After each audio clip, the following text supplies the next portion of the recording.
నేనైతే ఆస్ట్రాలజీని 99% నమ్ముతానండి. ఎందుకంటే నేను నా లైఫ్లో జరిగేవన్నీ కూడా నేను ఆస్ట్రాలజీ 1% నేర్చుకున్నాను. 2023లో ఖాళీగా ఉన్నప్పుడు నేర్చుకున్నాను. ఇప్పుడు కొంచెం చూస్తున్నాను అనమాట. సో 2023లో కొన్ని క్యాలిక్యులేషన్స్ వేసాను నేను. అంటే నేర్చుకున్న దాని రిజల్ట్ 2025లో చూసా. అంటే ఇప్పుడు నేను ఇంకా ఏలినాటి శని అనే భ్రమలో ఉన్న ఏలినాటి శని జరుగుతుంది. దాంతోపాటు కేతు మహాదశ అని మొన్న మార్చి 25 మార్చి నెల నుండి స్టార్ట్ అయింది. ఈ కేతు మహాదశ రిజల్ట్స్ ఏంటి అంటే మనకి అంత పర్ఫెక్ట్గా ఉన్న జాబ్ మానేయడం, మనశ్శాంతి కోసం అంటే టార్చర్ ప్రెజర్ తట్టుకోలేక జాబ్ మానేయడము, డైవర్స్లు అవ్వడము.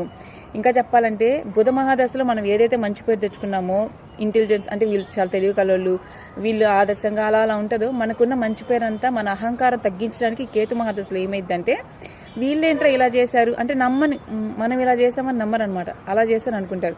సో ఆస్ట్రాలజీ అనేది వాళ్ళు ఏది ఊహించి చెప్పేది కాదు. అక్కడ ఉన్న ప్లానిటరీ పొజిషన్స్ బట్టి ఏ గ్రహం ఏ స్థానంలో ఉంది, దాని ఎఫెక్ట్స్ ఏంటి అనేది కరెక్ట్గా చెప్తారు. సరే మంచి ఆస్ట్రాలజీని కన్సల్ట్ అవుదామని అంటే దాంట్లోకి వెళ్ళే వెబ్సైట్లోకి 24,000 ఫీజు ఉందనమాట. ఇవన్నీ మన వల్ల కాదులని మళ్ళీ ఇంకా బ్యాక్ స్టెప్ వేసా. అంతా అయిపోయినోడు, ఆర్థికంగా నష్టపోయినోడే జాతకాలంటూ తిరుగుతాడు. సో మళ్ళీ మనం ఆ డబ్బులు ఎక్కడ పెడదాం చెప్పండి.